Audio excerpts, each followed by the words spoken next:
नमस्कार, मी पत्रकार संदीप शिंदे. माढा तालुक्यातील अंजण गावातील छत्रपती शिवाजी महाराजांच्या पुतळ्याच्या वादावर अखेर तोडगा निघालाय. खेलोबा देवस्थानच्या जागेत पुतळा असल्यानं तो दुसऱ्या ठिकाणी बसवण्याचा एकमताने जो आहे तो निर्णय घेण्यात आलाय. अंजणगावचे गावकरी, देवस्थान तसेच विशेष पोलीस महानिरीक्षक, पालकमंत्री, जिल्हा पोलीस अधीक्षक, माजी आमदार राजनजी पाटील यांच्यामध्ये बैठक पार पडली आणि या बैठकीमध्ये गावकऱ्यांनी आणि सर्वांच्याच एकमतानं हा निर्णय घेण्यात आला आहे. छत्रपती शिवाजी महाराजांचा पुतळा आहे त्या जागेवरून तो दुसऱ्या गावातील इतर पसंतीच्या असलेल्या शिवभक्तांच्या जागेमध्ये शिवभक्तांना आणि गावकऱ्यांना जी जागा पसंत आहे त्या जागेमध्ये उभारण्याचा हा निर्णय घेण्यात आलेला आहे. दोन्ही गटाच्या अर्थात देवस्थान आणि दुसरा गट जो होता शिवभक्तांचा, या दोन्हीही गटाच्या बैठकीनंतर माजी आमदार राजन पाटील यांनी ही माहिती दिली आहे. पालकमंत्री जयकुमार गोरे यांच्याकडून छत्रपती शिवाजी महाराजांच्या पुतळ्याच्या सुशोभीकरणासाठी देखील 1 कोटी रुपये निधी देण्याची देखील त्यांनी या बैठकीमध्ये स्पष्टोक्ती दिली आहे. माढा तालुक्यातील अंजणगाव खेलोबा गावातील छत्रपती शिवाजी महाराजांचा पुतळ्याचा वाद जो होता, जो सबंध राज्यभरामध्ये गाजतोय 3 दिवसापासून, तो अखेर 3ऱ्या दिवशी मार्गी निघालाय. मोहोळचे माजी आमदार राजनजी पाटील यांच्या प्रमुख मध्यस्थीनं हा पुतळ्याचा वाद जो आहे तो अखेर मार्गी निघालाय. देवस्थानच्या जागेतून छत्रपती शिवाजी महाराजांच्या पुतळ्याचं स्थलांतर होणार आहे. दुसऱ्या गावातील दुसऱ्या सरकारी जागेमध्ये जी शिवभक्तांना पसंतीची जागा राहील तो छत्रपती शिवाजी महाराजांचा पुतळा जो आहे तो त्या जागेमध्ये बसवण्याचा एकमुखी निर्णय या बैठकीमध्ये पार पडला आहे. छत्रपती शिवाजी महाराजांच्या पुतळ्याच्या सुशोभीकरणासाठी देखील 1 कोटीचा विकास निधी देण्याची जाहीर स्पष्टोक्ती जी आहे ती पालकमंत्री जयकुमार गोरे यांनी दिली आहे. पालकमंत्री, जिल्हाधिकारी, जिल्हा पोलीस अधीक्षक, माजी आमदार राजनजी पाटील यांच्यासह प्रांताधिकारी, तहसीलदार यांच्या उपस्थितीमध्ये मोहोळमध्ये बैठक पार पडली आणि या बैठकीमध्ये हा मोठा निर्णय घेण्यात आलेला आहे. उद्या अर्थात शनिवारी सकाळी सोलापूरचे जिल्हाधिकारी, जिल्हा पोलीस अधीक्षक, मुख्य कार्यकारी अधिकारी, माजी आमदार राजनजी पाटील आणि देवस्थान समिती असेल आणि अंजणगावचे गावकरी आणि शिवभक्तांच्या उपस्थितीमध्ये जागा जी आहे ती सरकारी जागा निवडली जाणार आहे आणि या सरकारी जागेमध्ये निवडलेल्या जागी हा छत्रपती शिवाजी महाराजांचा अश्वारूढ पुतळा जो आहे तो स्थलांतरित जो आहे तो हा पुतळ्याचं केलं जाणार आहे आणि त्या ठिकाणी त्या जागेच्या ठिकाणी छत्रपती शिवाजी महाराजांच्या स्मारकासाठी 1 कोटीचा निधी देखील मिळाला जाणार आहे. त्यामुळं 3 दिवसापासून राज्यभरात गाजत असलेले हे वाद एकीकडे लक्ष्मण हाके त्या गावामध्ये आल्यानंतर जे वेगवेगळे अपडेट्स आहेत ते घडत गेले, घडामोडी वाढत गेल्या, ताणतणाव वाढत गेले आणि त्यानंतर आता शिवभक्तांकडून देखील रिॲक्शन येत होत्या. त्यामुळे हा कुठतर वाद मिटवण्याचं मोठं आणि महत्त्वाचं काम जे आहे ते मोहोळचे माजी आमदार राजनजी पाटील यांच्या मध्यस्थीनं अखेर यशस्वी पार पडलेला आहे.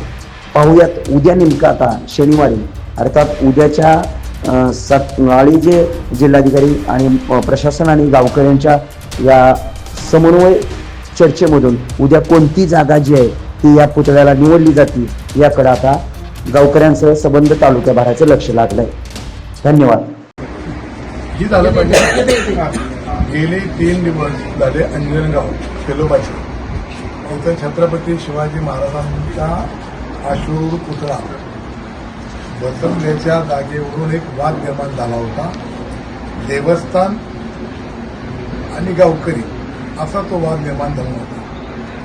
त्याच्यामध्ये देवस्थानची भूमिका ही होती की ही जागा देवस्थानची आहे, त्यामुळे देवस्थानच्या जागेत हे पुतळा न बसवता थोडा पलीकड जिथं सरकारची जागा आहे, गायरन आहे, ग्रामपंचायत जागा आहे तिथं बसवावं आणि म्हणून करता 3 दिवस त्या गावामध्ये संघर्ष होता.